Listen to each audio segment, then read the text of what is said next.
They didn't want him to be a prince and that he wasn't going to receive security. And also, everything seemed calm until one quiet move changed everything. A hidden review began, and suddenly, questions no one expected started rising fast. Deals paused, pressure grew, and the truth became more important than ever. Now, the world is watching closely. But what exactly did the king uncover that could change everything? Stay tuned as we uncover. A line drawn in silence. A document with the official seals of King Charles III and the Lord Chamberlain was issued by the Privy Purse Office. This document established definite boundaries. And wife Meghan have publicly used the titles Prince and Princess for their children, Archie and Lilibet, for the first time. It triggered the implementation of a specific section of the Title Deprivation Act of 1917. As a result, the titles Prince Archie and Princess Lilibet could no longer be used publicly. The explanation provided was brief yet significant, citing ongoing discrepancies in official documents and church records. It specifically mentioned the concept of being born from the body, as outlined in the Act of Settlement of 1701. Attention then shifted to crucial paperwork, including Archie's updated file from Portland Hospital, Lilibet's records from Santa Barbara County, as well as the noticeable absence of Church of England baptismal records for both children, prompting worry and speculation. Prince William acted swiftly, initiating an internal examination. A specialized group of 6 individuals, including privy councillors and legal experts, was assembled to thoroughly scrutinize all aspects. Subsequently, an extensive list of 64 inquiries was forwarded to the legal team of Sussex. The demand sought undeniable evidence, including official hospital documents, information on medical professionals, financial records, and email correspondence.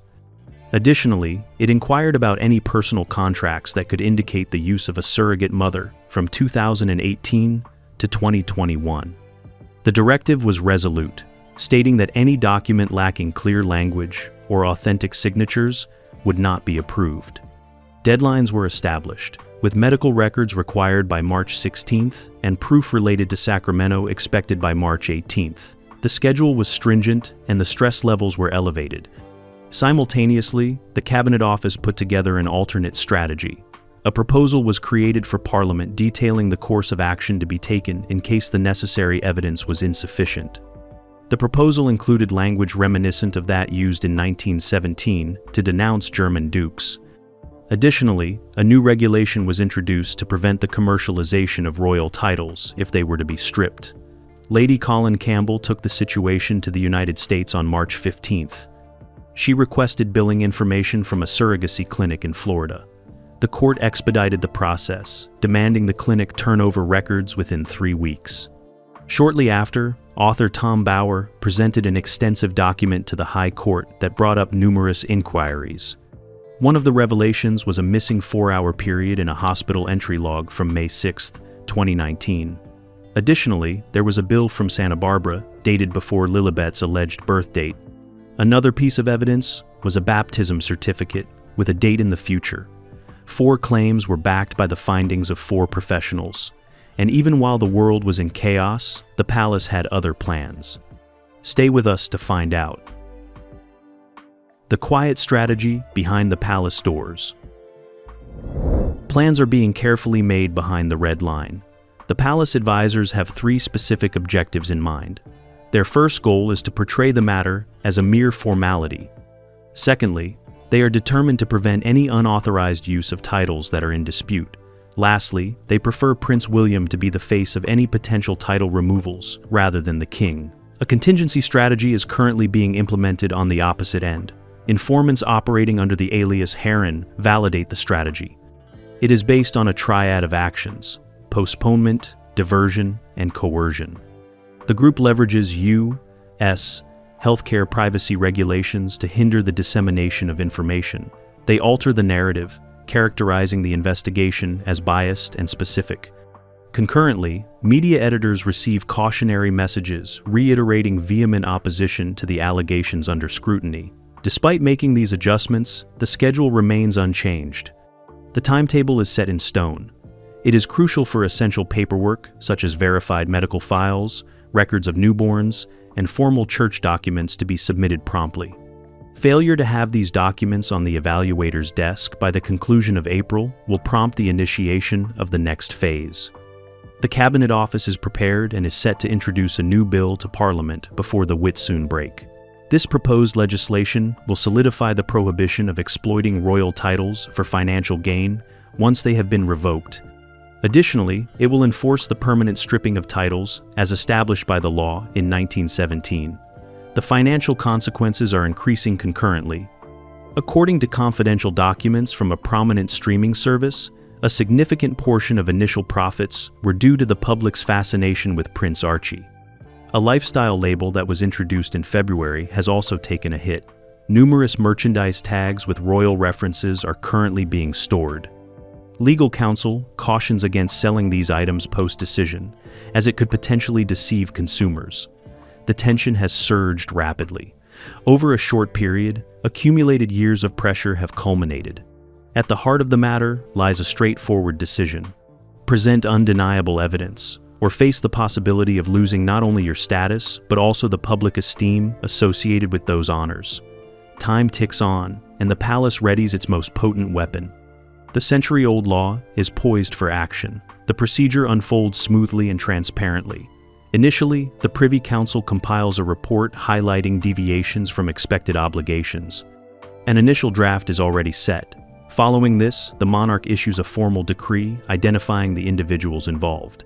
Subsequently, Parliament is granted a 40-day window to react. Should no opposition arise, the decree is enforced as law. Finally, official documents are revised and the titles are revoked. While the children may be young, historical evidence suggests that titles can still be revoked. The intention behind this measure is to preserve the order of succession, rather than to accuse the child of wrongdoing. Prince William is getting ready for what lies ahead. A new proposal has been introduced in preliminary form. It establishes definite guidelines. Only individuals born directly and christened within the Church of England, or an acknowledged church, will retain their place in succession. The utilization of specific royal titles will be restricted to those fulfilling official responsibilities. Individuals who are stripped of their titles will be prohibited from selling or utilizing them in the future. Substantial financial repercussions will be enforced on both the individual and any company implicated. But then, Meghan fired back. How? Let's find out. The first move that changed everything. Meghan took the initiative by submitting a serious harm notice against Lady Colin Campbell. Although it seemed like just a piece of paper, this action altered the course of the case.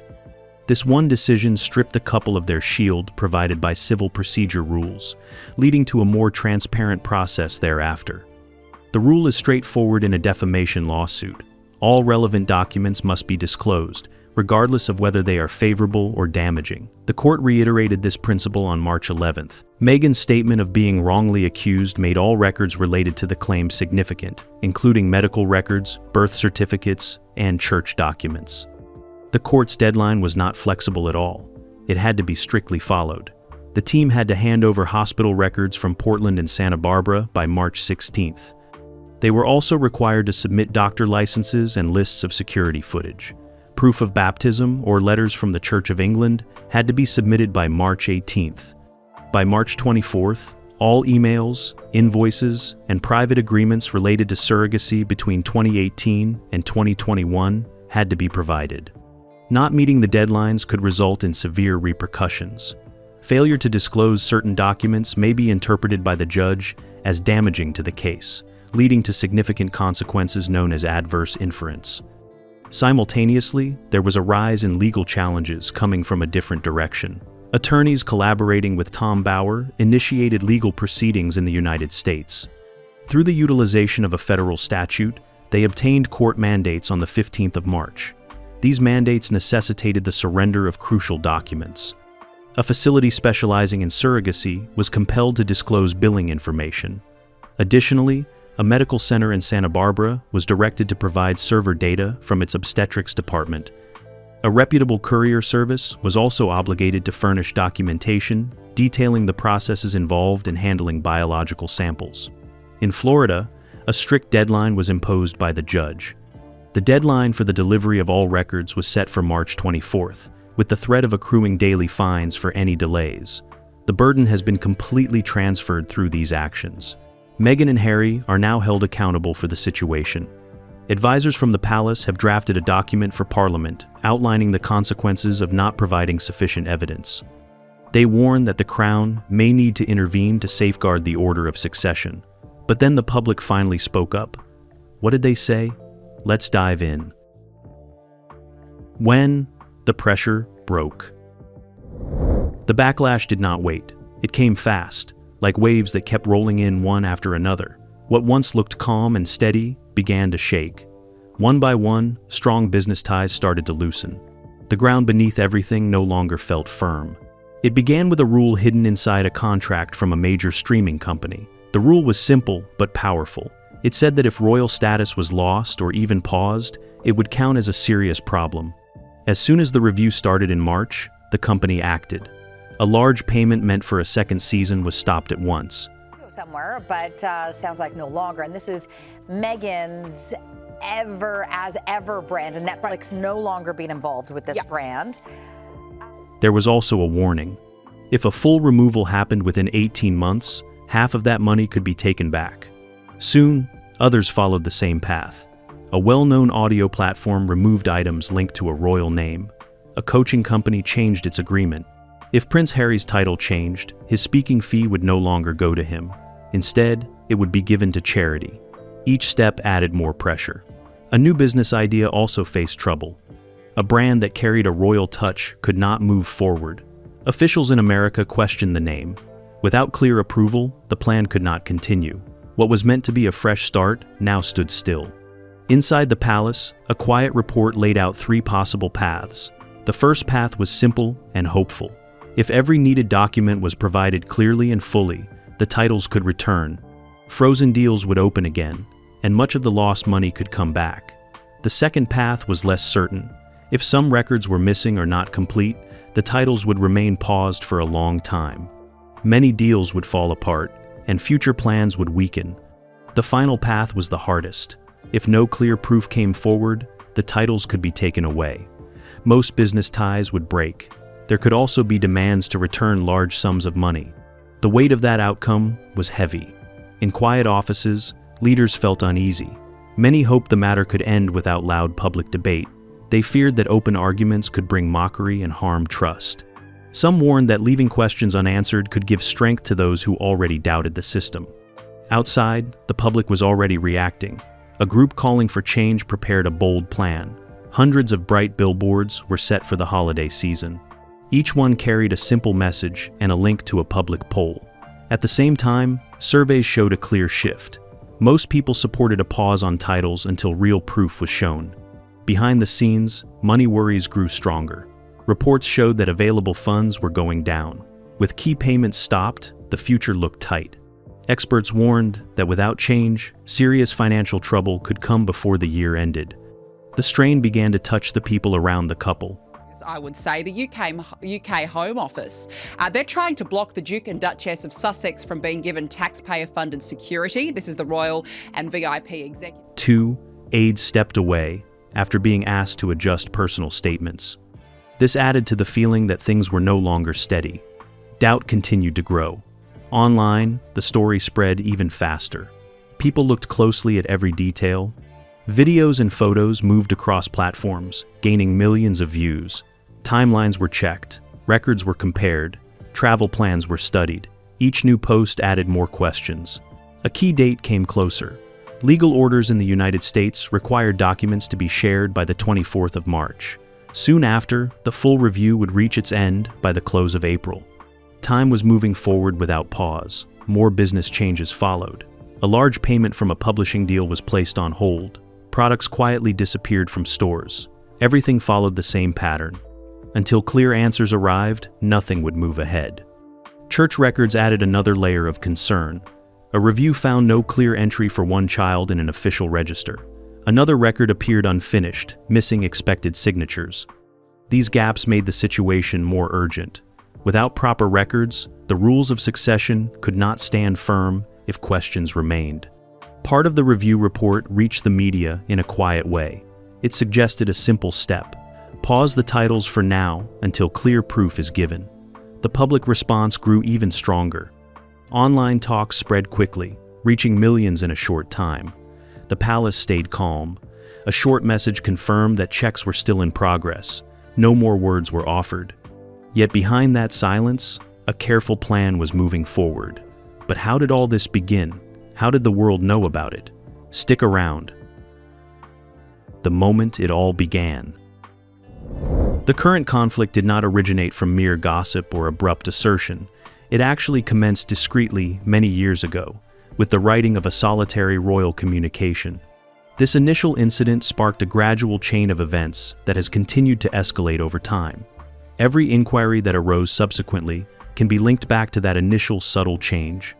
An initial announcement was crafted by officials at Buckingham Palace and sent to the government news office. The intention was for it to be straightforward and easy to understand. However, there was one particular line that was particularly noteworthy. It specifically mentioned that the baby belonged to the Duke and Duchess of Sussex. This phrasing was out of the ordinary. Traditionally, royal announcements followed a specific format established during Queen Victoria's reign. Upon noticing this discrepancy, an editor expressed some reservations. Although the draft was returned for review, no adjustments were ultimately made. The message was made public to the entire world, less than 2 hours later, using identical wording and without the customary signatures from royal physicians. No explanation was provided for this change. Journalists were informed that it was just an updated language. However, the variation did not escape notice.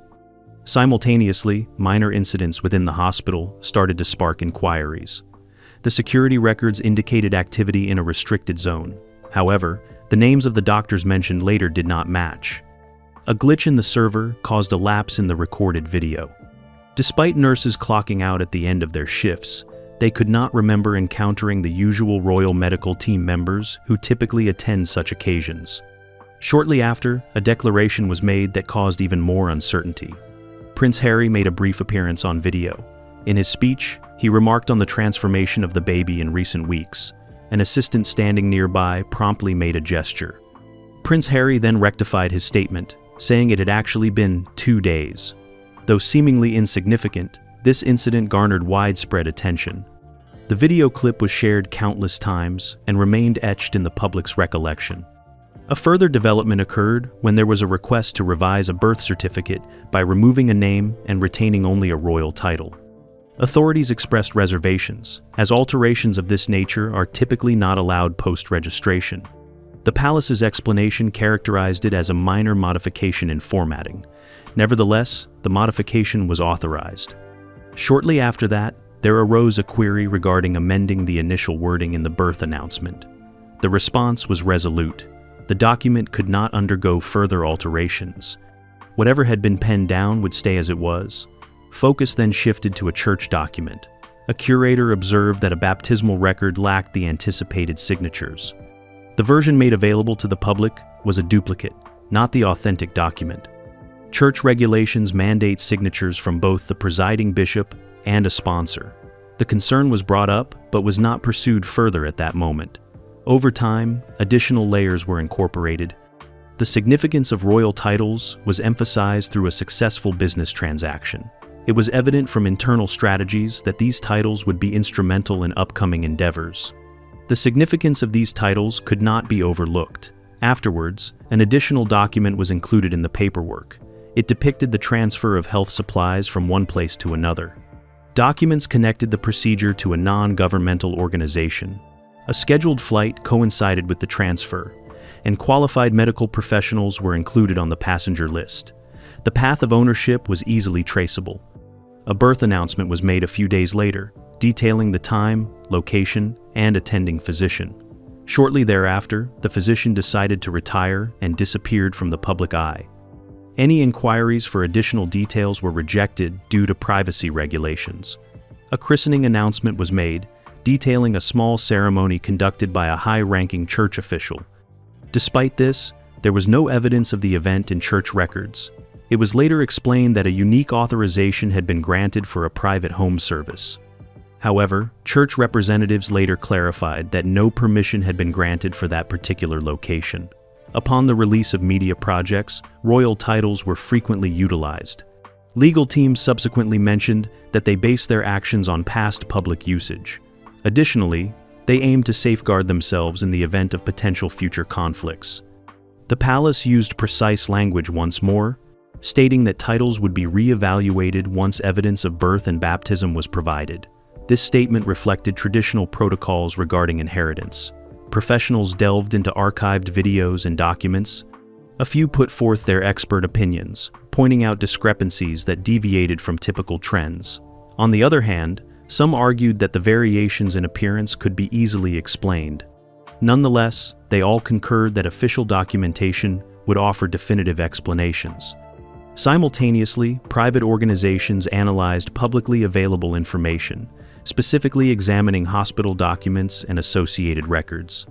A crucial date did not have any corresponding data, contributing to the already lengthy list of unresolved queries.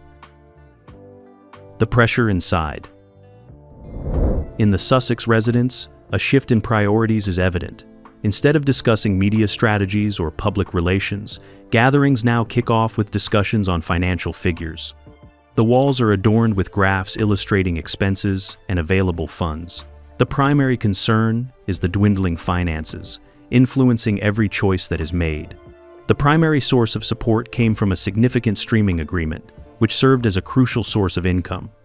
However, when the company suddenly halted a substantial payment in March, the repercussions were felt immediately. This resulted in a decrease in cash flow and a sudden increase in pressure. Prior to this, a prominent audio platform had already distanced itself due to a podcast that did not meet expectations. Subsequently, a publishing company put a significant advance on hold, eliminating the final safety net. A last-minute meeting was set up with financial consultants from the tech industry to discuss obtaining immediate funding in exchange for future public speaking earnings. Initially, the proposal seemed feasible, but potential backers requested a crucial guarantee.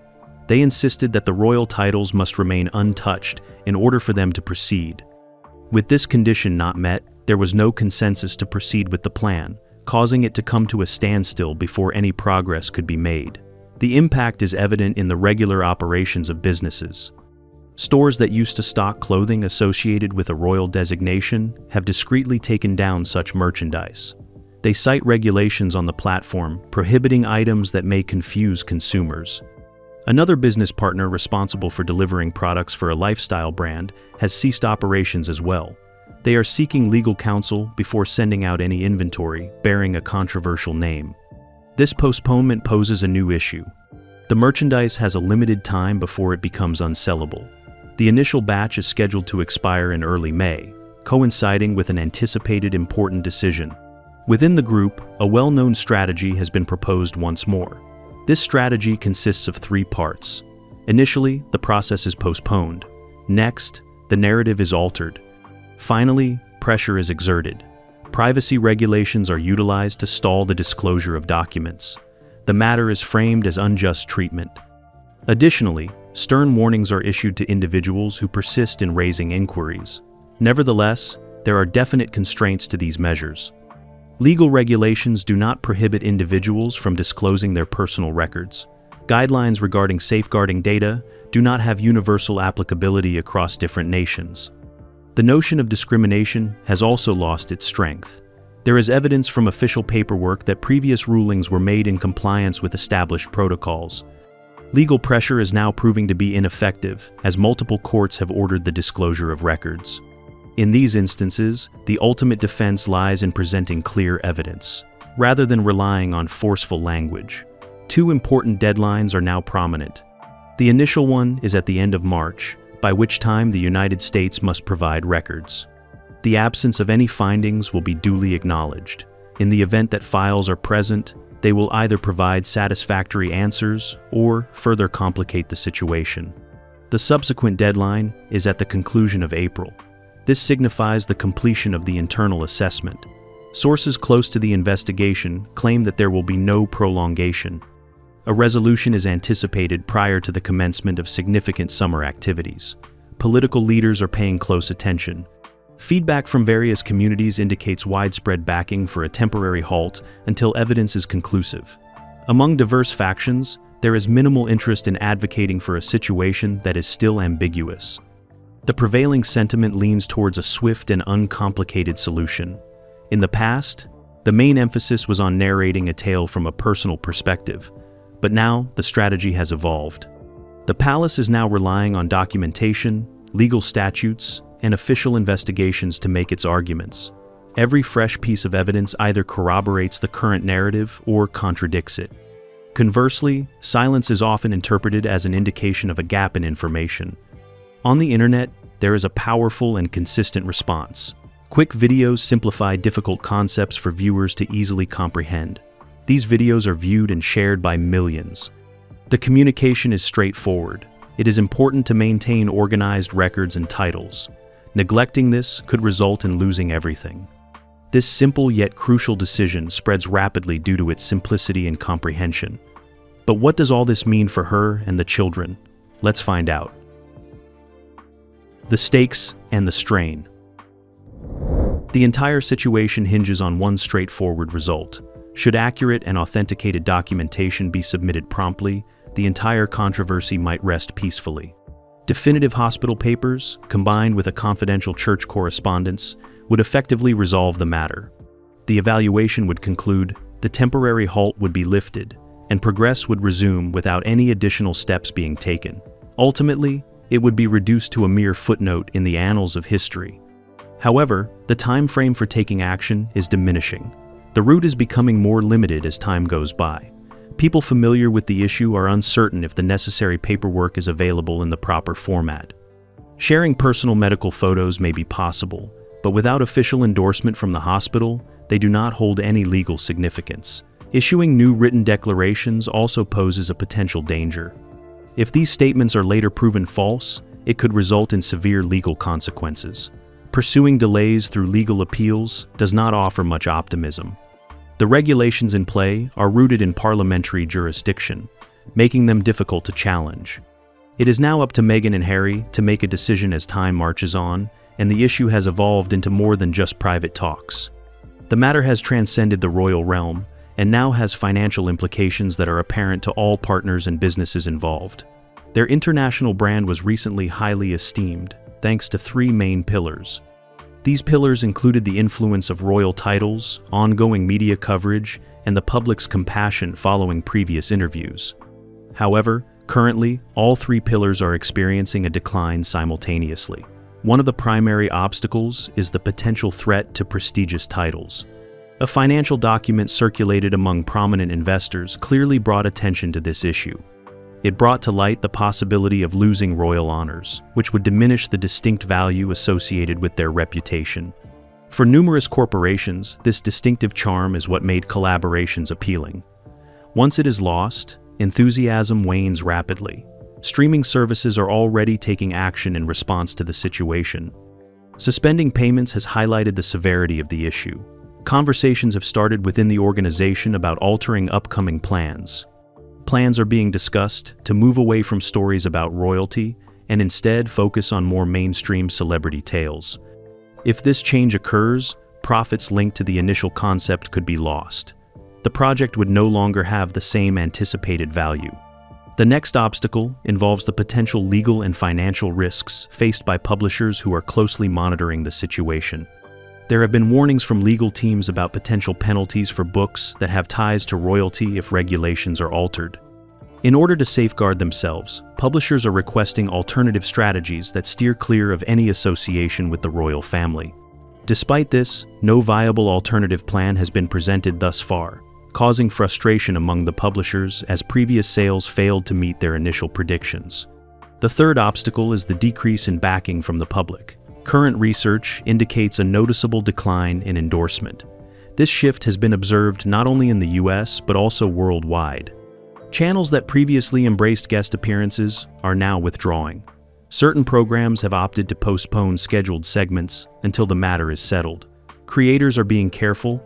They are worried about a hostile reception from audiences who might be feeling hesitant or let down. The figures within the household are hard to overlook. The expenses to keep the property safe remain costly every month. The costs of maintaining the property keep increasing. Additionally, there is a need to keep up with previous levels of charitable donations. It becomes increasingly challenging to keep the budget balanced without an increase in income. One important transaction on hold, there is a pressing requirement for new revenue. Past collaborations have lapsed, and some are currently postponed. The success of a new lifestyle label hinges on a positive public perception and reliable alliances. However, numerous top-tier corporations are holding back, seeking more information before entering into any agreements. Discussions have taken place regarding the possibility of exploring different career paths. Nevertheless, if inquiries about job titles persist, even these alternative options may encounter obstacles. It is crucial to have definitive responses to satisfy the rules and regulations before progressing further. All roads lead to a single focal point at the moment. Concrete evidence fosters steadiness. The absence of it allows doubt to flourish. Postponements heighten stress, and each unresolved inquiry amplifies the burden.